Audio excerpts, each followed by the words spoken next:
Now let's talk about the Iliopsoas group, and I'll use my skeleton to show you the origin of that muscle group. And it's made up of three muscles. We have the iliacus, which is going to originate and attach on the ilium. And then we have the psoas major and the psoas minor, which will originate from the 12th thoracic vertebra and then all 5 lumbar vertebra. And so those are going to come down like this, merge together, and they'll cross the hip joint and insert on the lesser trochanter of the femur. All right, now we have the Gluteus Maximus, which are these two large muscles right here. Unless you're Woody, then they are not large at all. The origin of these muscles will be on the iliac crest. So remember, that's called the hip bone. And here you can see it a little bit on this model.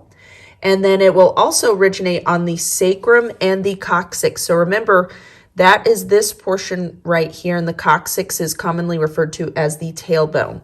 So all of this is the origin. And then the insertion is actually going to be along the femur.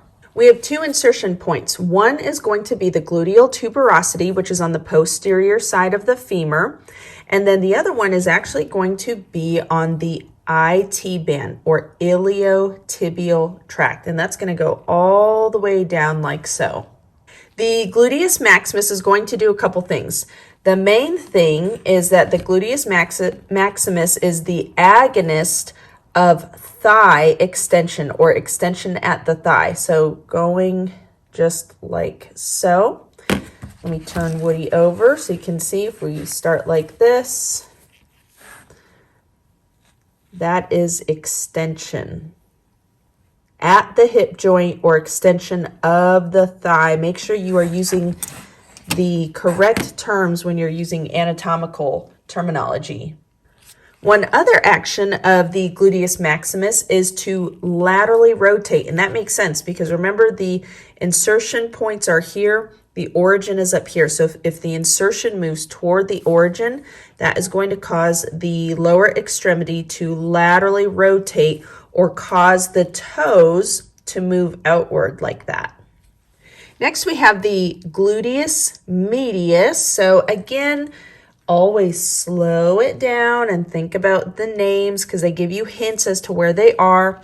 So the Maximus is going to be the large muscle. That's what these are right here. The medius is going to be, on this model at least, this light colored muscle. And it is on the lateral side of the body at that hip joint. It is going to originate on the iliac crest. So you see, very similar to the Gluteus Maximus, but not as posterior. And then it will actually insert on the greater trochanter of the femur. So remember, there are those 2 knobby-like structures on the femur at the proximal end, and this will attach to the greater trochanter, the bigger one.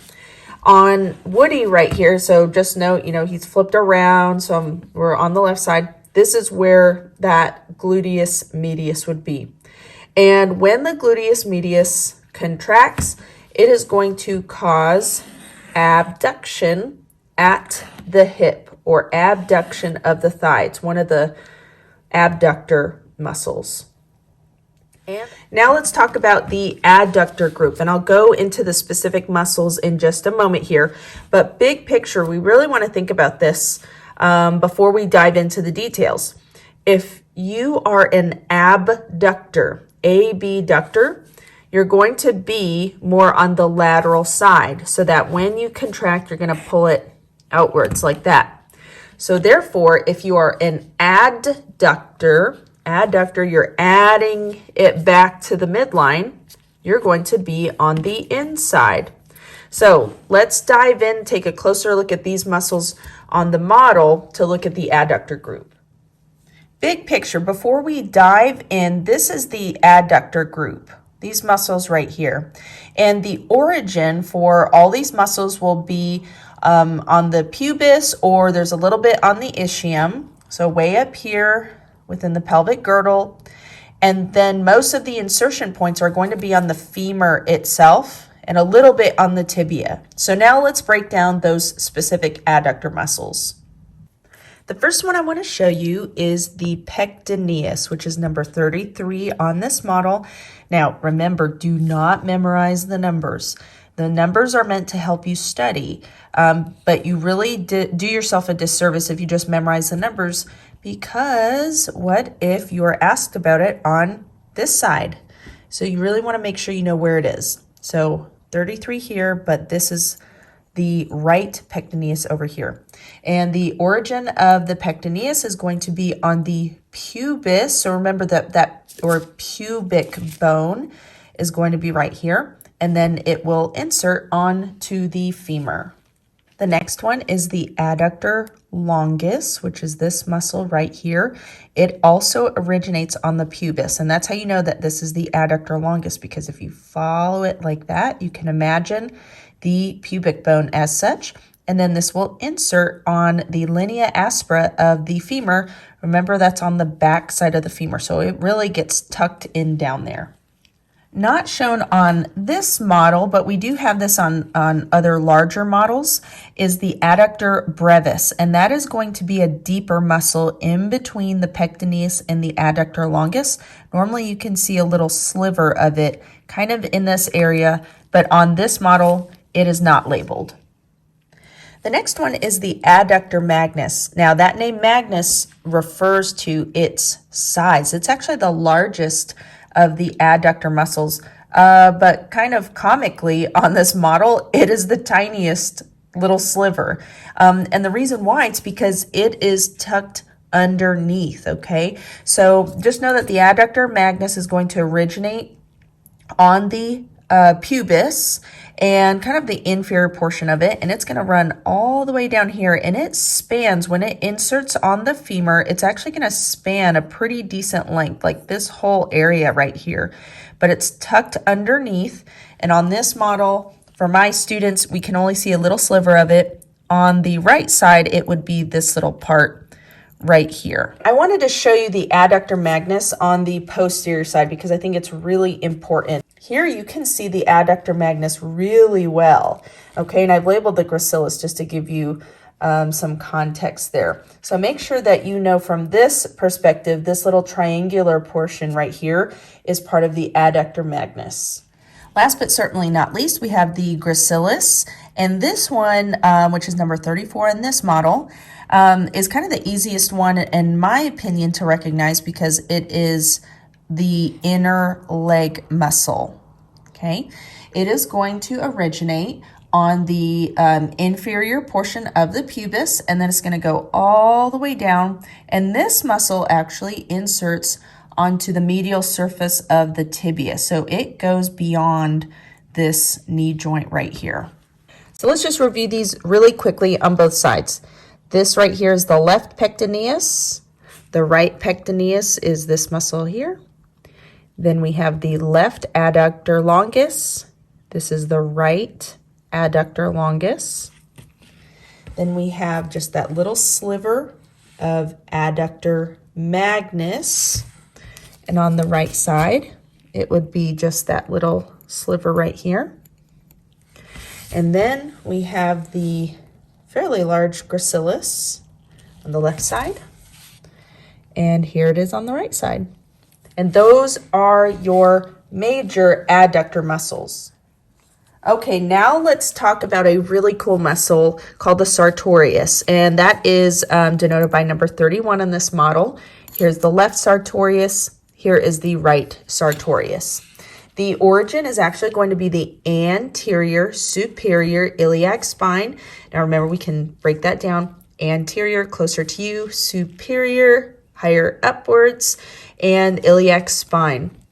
This ASIS, which is a common abbreviation you'll see for that, is actually related to some cool clinical stuff, appendicitis. So, maybe I should make a video about that. Then we're going to follow it down, down, down, down, down, and it will insert into the tibia, the medial side, specifically on something called the tibial tuberosity. Because of where the Sartorius crosses on the body, it actually does a few cool things. It will cause flexion of the thigh, flexion of the leg, and then medially rotation of the leg or internal rotation. Now let's move on to the Quadriceps group. Now the Quadriceps group, or more commonly known as the quads, is going to be a kind of this composite muscle that's made up of 4 different heads. We think quad means 4, 1, 2, 3, 4, 4 different parts. And on this model, we can see 3 of them. The quadriceps muscle is going to originate up at the ilium and the femur, and I will break those down specifically in just a moment here. But then those 4 different heads are going to converge together, and they will meet at this structure called the patellar tendon. And we know that this is a tendon because, remember, a tendon connects a muscle to a bone. But then it's going to go over the patella, just like so, and then continue on and insert into the tibia. And this portion right here that's distal is actually called the patellar ligament because a ligament connects a bone to a bone. So the tibia is the insertion site for the quadriceps muscles. Now the quadriceps group is going to be the agonist of leg extension. Remember, I'm using the term leg because this is the anatomical leg. And when we go like this, that's because our quadriceps are pulling here. In fact, if you like to go to the gym and you want to build up your quads, you really want to target those quads, you get on the leg extension machine, just like so. So next time you go to the gym, look at the names of the machines they have there. They will maybe give you some good review for your muscles quiz. Let's break down the individual heads of the quadricep muscles group. So this one right here is the rectus femoris. This is the one that originates on the ilium, and specifically the anterior inferior spine. Then here on the medial side, we have and hopefully you're finishing that sentence by saying Vastus Medialis. Yay, the name gives us a hint, right? That's something I share with my students all the time, is that sometimes these A&P terms give us an idea of where we should expect to find them on a model or a specimen. So then what do you think this one on the lateral side is called? Yes, the Vastus Lateralis. And these 2 muscles right here will originate on the femur. Now, the 4th one, which is actually not visible on this model right here, is called the Vastus Intermedius. So kind of intermedius, almost sounds like in between and the medius, middle. And that's exactly where you'd find it, except it is deep or underneath the rectus femoris. The Vastus Intermedius also originates on the femur. Let's talk about the hamstrings group right here. And the hamstrings group is going to be made up actually of a few different muscles. It will be the semimembranosus, the semitendinosus, and then the biceps femoris. So let me show you those muscles individually. Let's start with these 2 portions right here. Now, just big picture, remember we're looking at the right lower extremity, the right thigh, and this is the dorsal side of the posterior side. So see, we have this right here, and we have this little skinnier portion right here. These are the 2 parts I want you to look at.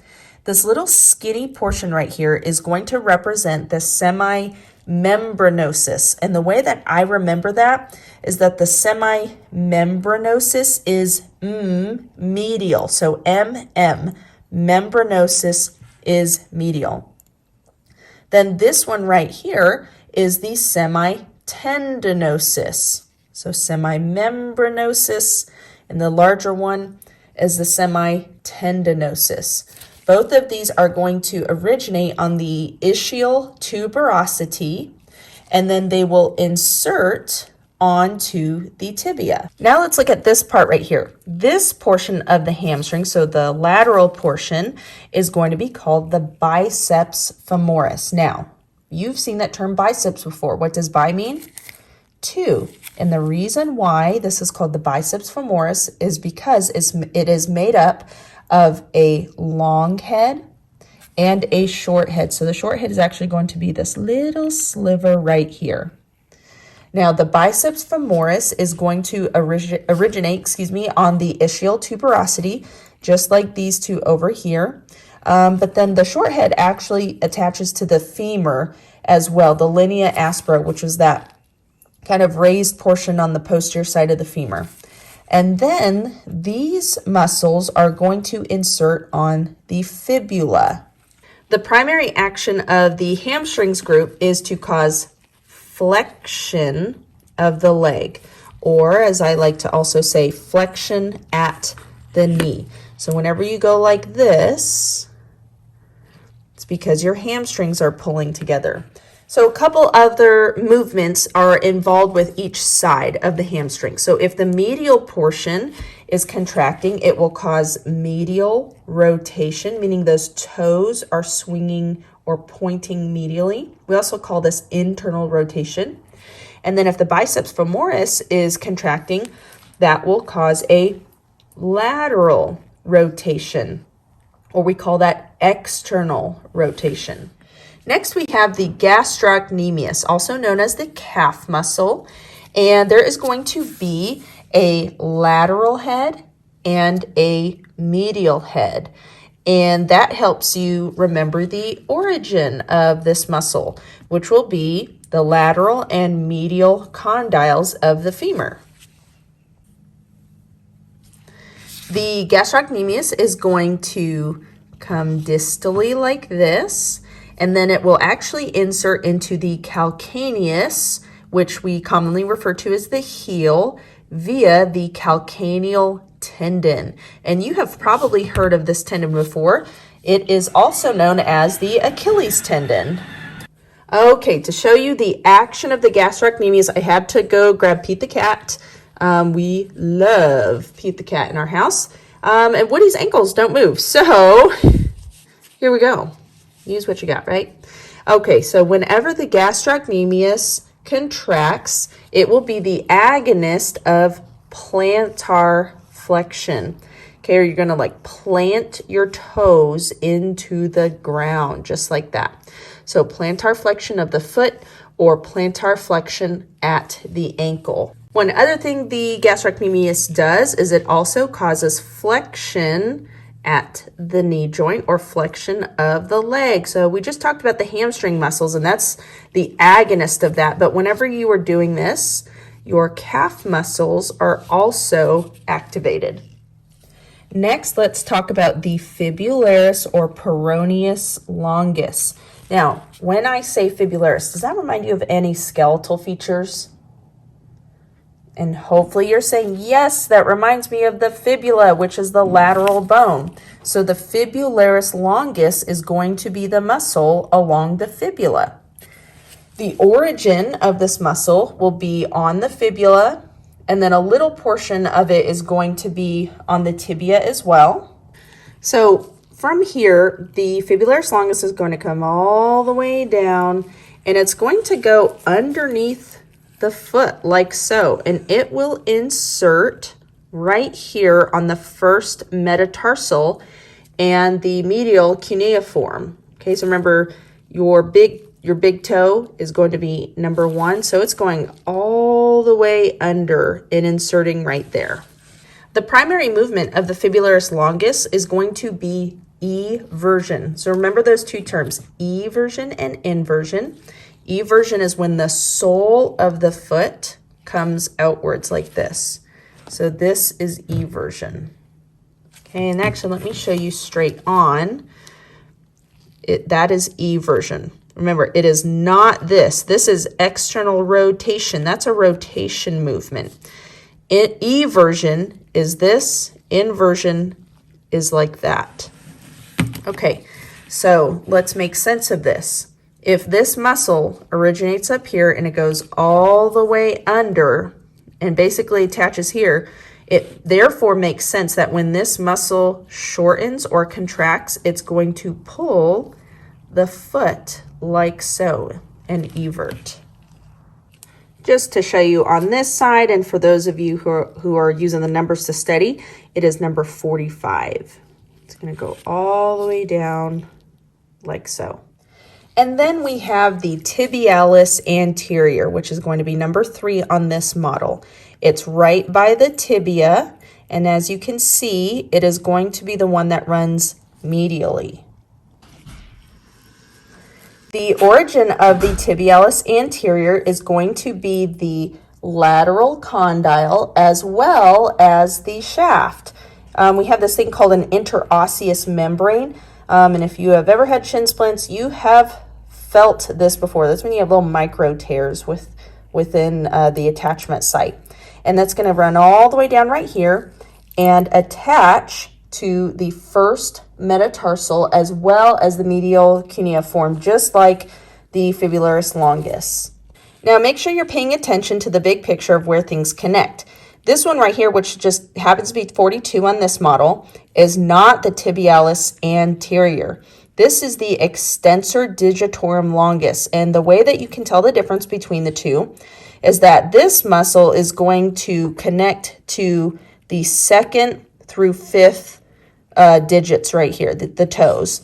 The Tibialis Anterior only connects to the 1st digit, so pay special attention to that. The Tibialis Anterior is going to be the agonist of dorsiflexion, so remember that's pulling the toes superiorly or upwards like that, as well as inversion. Okay, so pulling the sole of the foot medially, just the opposite of the Fibularis Longus. All right, that does it for this video. I really hope the use of these little dolls helped you visualize those muscle movements. So let me know in the comments if you have any questions, and I will see you next time.